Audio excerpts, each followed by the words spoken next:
you know, we're so good at, Debbie. You know this, right? You Mhm. know that we are so good at giving away our time for free and not valuing our service. And for years, we have been having conversations at length with clients on the phone that if you had the same conversation with a lawyer, you'd get a $200 bill for, Exactly. right? Exactly right. Yes. And our clients, and this is what we've noticed here is, so we started doing our telemedicine calls 3 weeks ago, and now we might be doing somewhere between 3 or 5 calls a day, and those calls are generated not at the minute by people phoning up and asking for telehealth calls, but people phoning up and asking for other things. So perhaps it's the owner who wants prescription medication. We've never seen their pet before. We've been given some leniency by our board here. Is called the Royal College of Veterinary Surgeons. You probably knew that already.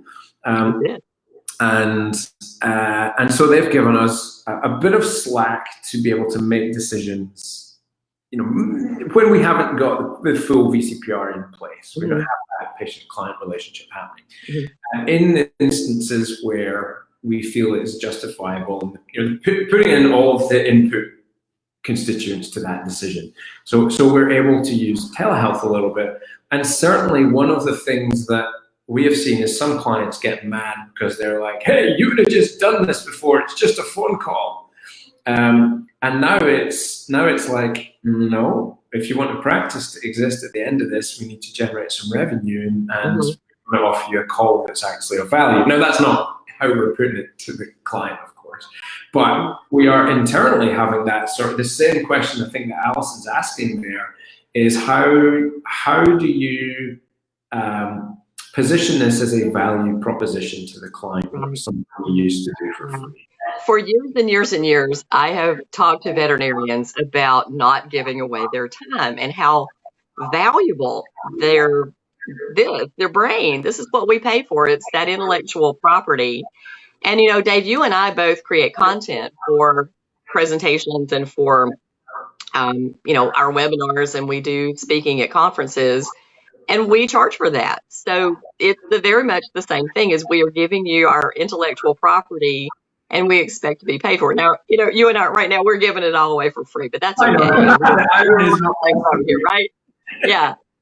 But that's okay. But truthfully, it is the receptionist and how they gracefully move that into the telehealth consultation, because I worked the front desk for many, many years in my practices, and I know from answering the phone for so long that when people call up and they say, hey, my dog is doing this, this, and this, I would typically say, well, that is very concerning. And if you're concerned enough to call, I think that it's wise that the doctor see that, let me make you an appointment, and here's the times I have available. Well, obviously we can't have them come in unless we think it's, you know, an urgent or emergent case. So we would say, well, you know, since we're under these restrictions, we have a great opportunity for you to see the doctor without having to leave your house. And here's how we can set this up. And however you have either have a true tool that is a telehealth tool, or you have set up a patchwork combination of Zoom or FaceTime or whatever, because I've seen it all. Then, you know, let's put that together. And it is about that graceful transfer over and the suggestion. And the funny thing is that the veterinary community is the one who feels the clients won't pay. We have always felt that. We have always been our own worst enemy and shot ourselves in the foot. The clients don't object. They're very used to doing this with their own medical care. And, you know, of course, you guys are in a little different situation because here in the States, I mean, we have to pay for everything. And you have the health system there. But, you know, if they're used to paying for a visit with their veterinarian, and you can say, hey, you know, we can keep you safe. You don't have to leave the house. This is a great convenience to you. And I've really been advocating for telehealth in practices for over 2 years now. The telemedicine, I believe, is the wave of the future. And I think that wise practices right now will train their clients to use it in the pandemic.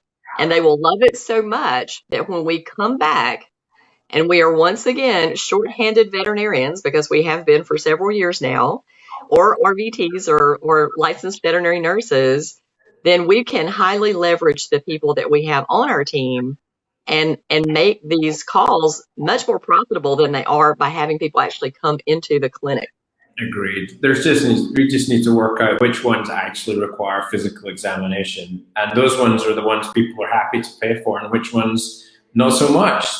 Right. And there's plenty of them.